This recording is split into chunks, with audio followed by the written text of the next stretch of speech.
Yo, what's going on guys? My name's Cole and welcome back to my channel. In today's video, I've got another list for you guys. So if you haven't already realized, I really like Air Maxes and they make up pretty much the bulk of my collection. So I've decided to make a list of my top 5 Air Maxes for you guys. But again, remember when I speak about these sneakers, I'm talking about the Air Max model and not the colorway. Obviously, whatever colorway floats your boat is good for you to get. These are just the top Air Maxes that I think will be good if you're looking to start your collection or if you're just looking to try something different. So with that being said, let's jump into this list. Coming in at number 5, we have got the Air Max Plus in the OG Hyper Blue colorway. This Air Max was actually part of an anniversary pack that released in 2018. Which celebrated 20 years of the shoe's existence. That pack also consisted of an orange colorway and a purple colorway. The inspiration for these sneakers is actually supposed to be the Florida beach skyline. So the blue colorway is supposed to be sunset, the orange colorway is supposed to be sunrise, and the purple colorway is supposed to be the night horizon and the lights of the city. So I think that is really cool, and these little black things going over the Air Max TNs is supposed to be the palm beaches on the Florida beach.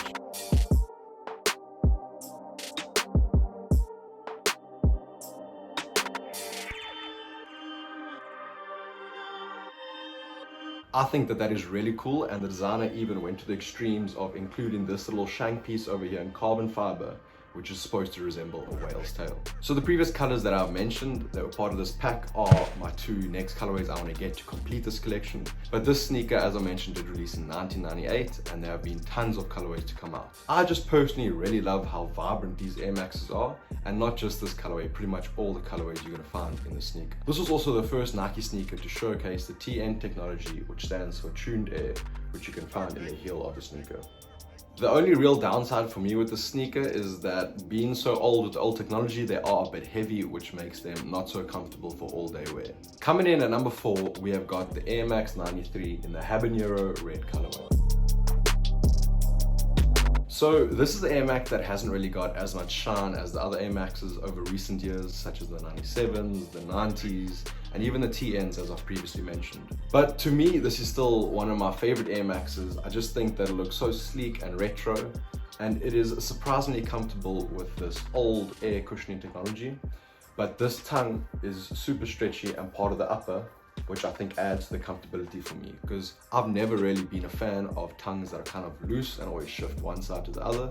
So this pretty much solves that problem for me.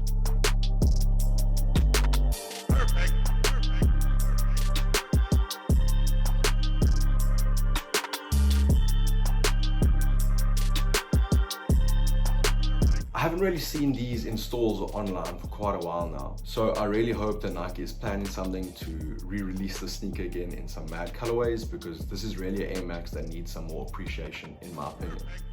Yo guys, I quickly want to interrupt this list to remind you guys that there's just under a week left to enter my current giveaway of Sneaking SA, and you can win one of these awesome sneaking crates. So go check my latest video or my latest Instagram post to check more details on that. Coming in at number 3, we have got the Air Max 97 in the black and silver colorway. And I already know that most of you guys are going to be upset with me that this Air Max isn't number 1, but honestly to me it really isn't that comfortable, and I just find other Air Maxes to be much more appealing to me. Having said that, I don't actually own a pair of 97s, these are my brother's.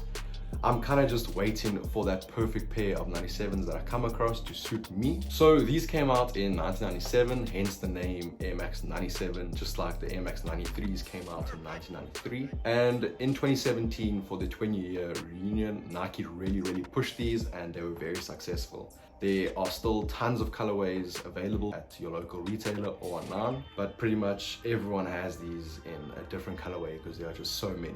I'm pretty sure that there are a lot of 97s even on sale still now, but my grails would have to be the Skepta 97s for sure. And yes, of course, we can't forget about the Sean Wotherspoon 97s, which are just everyone's grails. But remember that those Sean Wotherspoon 97s actually have an Air Max 1 sole, but we'll get into that a little bit later in the video. Just before number 2, I quickly want to say thank you so much to you guys for the continuous support. We are finally at 200 subs and well on our way to our next milestone. So please don't forget to smash the like button and hit the sub button if you are new around here, because those two things really do mean a lot to me and help the channel go a long way. Coming in at number 2, we have got the Air Max 98s in the South Beach colorway.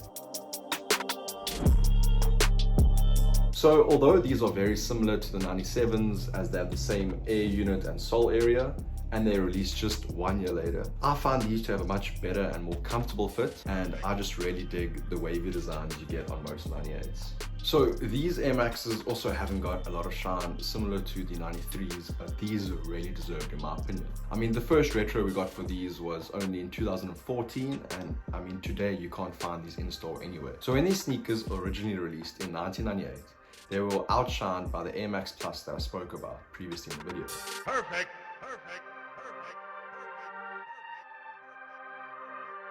People just really preferred that design, and these didn't sell well, which led to Nike, I guess, not retroing them that often. But with the 2014 retro, we saw a lot of people who liked the sneaker, and I really think that Nike should consider bringing these back. So this Air Max sneaker features a unique lacing design, which was inspired by Nike's ACG line, which stands for All Conditions Gear, if you guys didn't know. And just before we get to number 1, I do want to speak about some honorable mentions, because this list was quite difficult to make. So maybe in the future I should make a top 10 Air Max video. But my first honorable mention is the Air Max 90s, which released in 1990 and was Nike's second sneaker to reveal the Air technology. And I really like these, and they've come out in super cool colorways and awesome collabs over the years.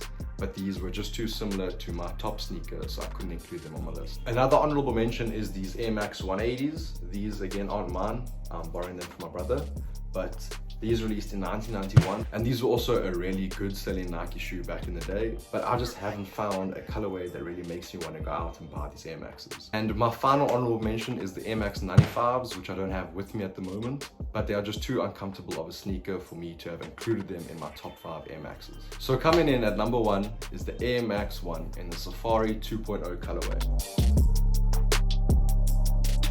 So this Air Max is the OG Air Max for Nike, which came out in 1987 and was designed by a guy called Tinker Hatfield. This was Nike's first Air Max to showcase the Air technology in the sneaker, and this was really the Air Max sneaker for Nike to get the ball rolling on their huge Nike Air movement. Tinker Hatfield, if you didn't know, was also the guy that designed these Air Jordan 3s, and at the time Jordan was almost going to leave Nike after the Air Jordan 1 and 2. I'm not sure if it was because of the sneaker or something else related, but all I know is that he was going to leave, and Nike asked Tinker Hatfield to come up with a sneaker to make him stay. Tinker came out with the Air Jordan 3s, and that was good enough for Michael, and he decided to stay, and that rest of the story is history. That is just more to the Air Max history and story if you guys didn't know. But I know that a lot of people find these Air Max 1s uncomfortable, but just like the 98s, for me, they fit really well and are super comfortable, and I can wear them all day to almost any occasion.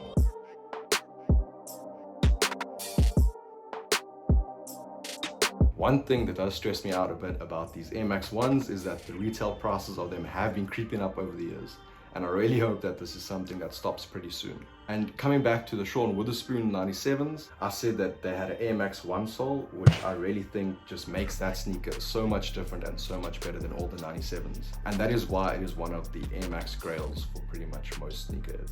So that wraps up my list of my top 5 Air Maxes.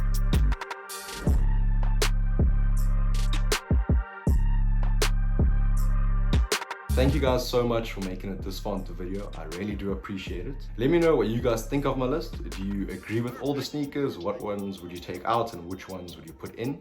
I always love to hear back from you guys. Also, let me know what other lists you guys would like to see. I mean, I really enjoy making these types of videos for you guys. Please don't forget to smash the like button and hit the subscription button if you are new around here. But until the next one, peace.